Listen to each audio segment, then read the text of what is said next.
morning, Dubai. How are you doing? Welcome to Love in Dubai Daily, where we talk about the trending stories that Dubai is talking about. Today we have some very nice stories to get through. A Ramadan campaign which has already exceeded its targets, and we're only 1 week in. We're talking about a doctor based in the UAE who has a very interesting story that happened at 1 a.m. on the streets of Dubai. But the first story that we'll go into is a lot of reopenings are happening.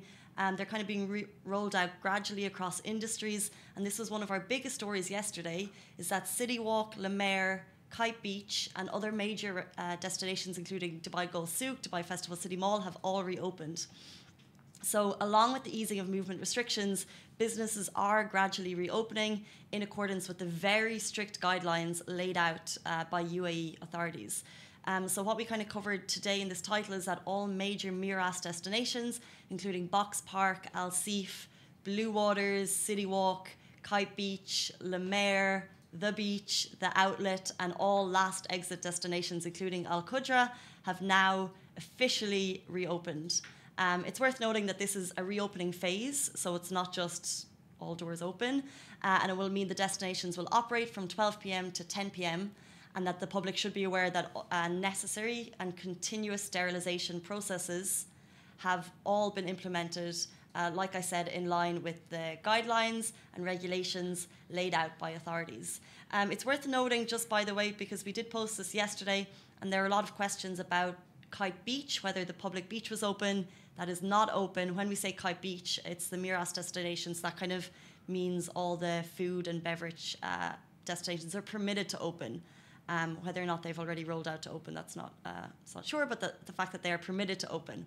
And then a rep for Miras also said many necessary and rigorous social distancing, safety checks, health and safety measures and sterilisation processes have been implemented across our destinations to safeguard public health and to ensure our public spaces are hygienic, safe and clean, and which obviously conform to, like I said, what the stringent regulations laid out by the relevant authorities in the UAE.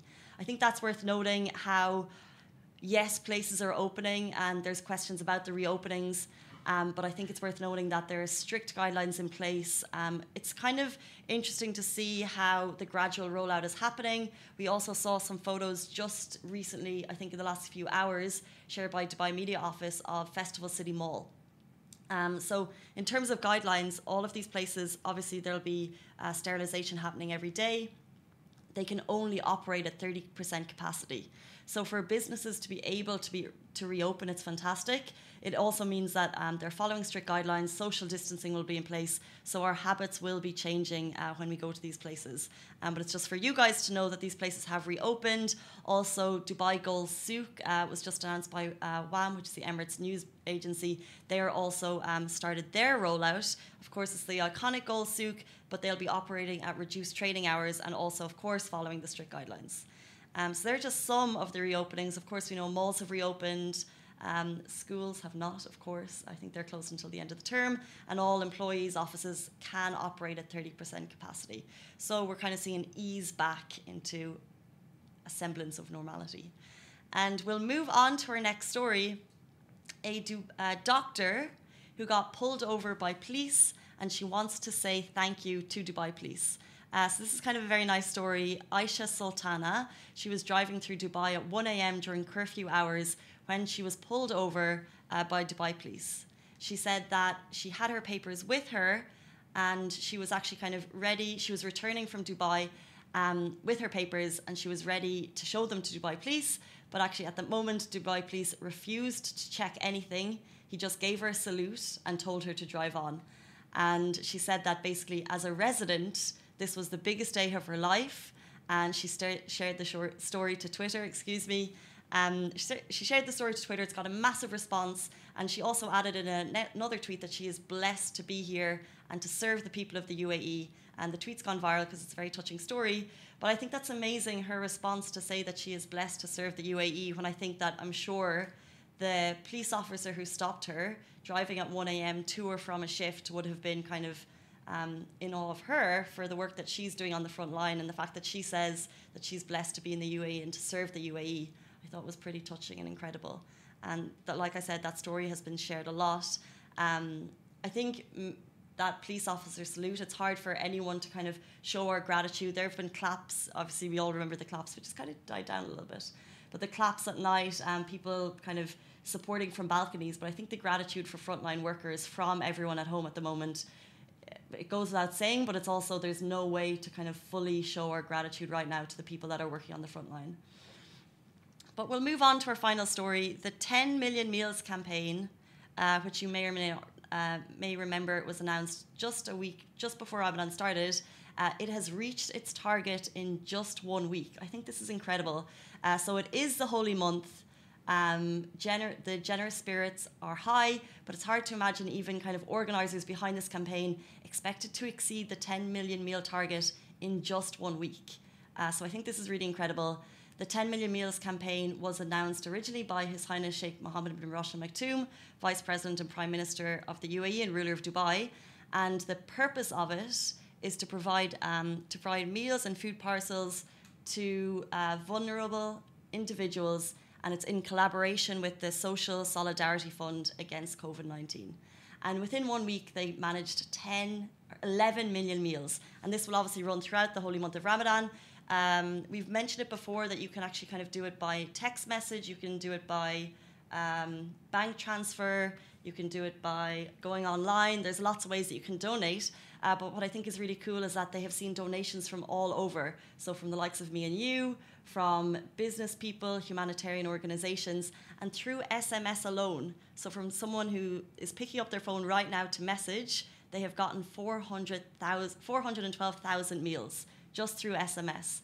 They've gotten 59,000 meals from 7,000 donors via their website. They've gotten 163,000 meals donated through the call center, and 9.6 million meals from entities and humanitarian organizations, which is so amazing. And like I said, you can donate by call or bank transfer, SMS. I'll just say the SMS again because I think it's so amazing that you can send a text right now. It costs you 80 dirham for 10 meals. I actually think that there's a smaller amount, and it's very easy to do. The website is 10millionmeals.ae, and it's kind of, at the moment, like I said, this is the holy month of Ramadan. Our usual ways to give, I think there might be street donations or food donations, which are temporarily suspended. But I think this was amazing, introduced at just the right time, when people are not able to leave their home to do maybe the charity that they would like to do. And this is an amazing way that you can get involved.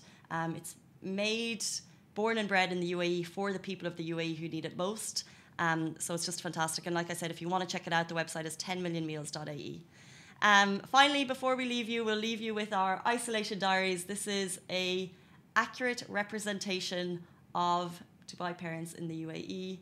Let me know what you think of it. We'll just play it now quickly. Dad, have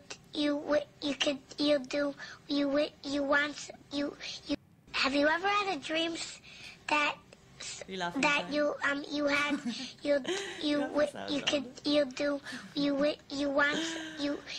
have you ever had a dream? It's funny, but also speaking to parents at the moment who have, in fact, 2 kids. This was, by the way, was shared by Instagram Fathers with Boys, Father of Boys _WM. I know that it's a reality as well, but I love the fact that he's able to make light of it. What do you think? It reminds me of me and my twin when we were kids. Like, we couldn't get a word straight out of our mouth. What do you mean you couldn't get a word out? Like, we were stutter and like because of the situation, like so many things are happening. Kids are home, parents are home. So like it's just funny that they're making the best out of the situation. 100%, and that's just 2 kids. I imagine when I was growing up, there were 6 of us in my house, and like because you have no sense of reality, it's hard to explain to kids what are going on. And parents who are working, also trying to homeschool their kids, like they're going through so much right now. So of course, this is obviously a bit of a joke about it, but I think it's kind of funny to look at. Love to know your thoughts, guys. Those are our top stories. We're back with you tomorrow morning and every weekday morning. Same time, same place. Stay safe and wash your hands. See you then. Bye.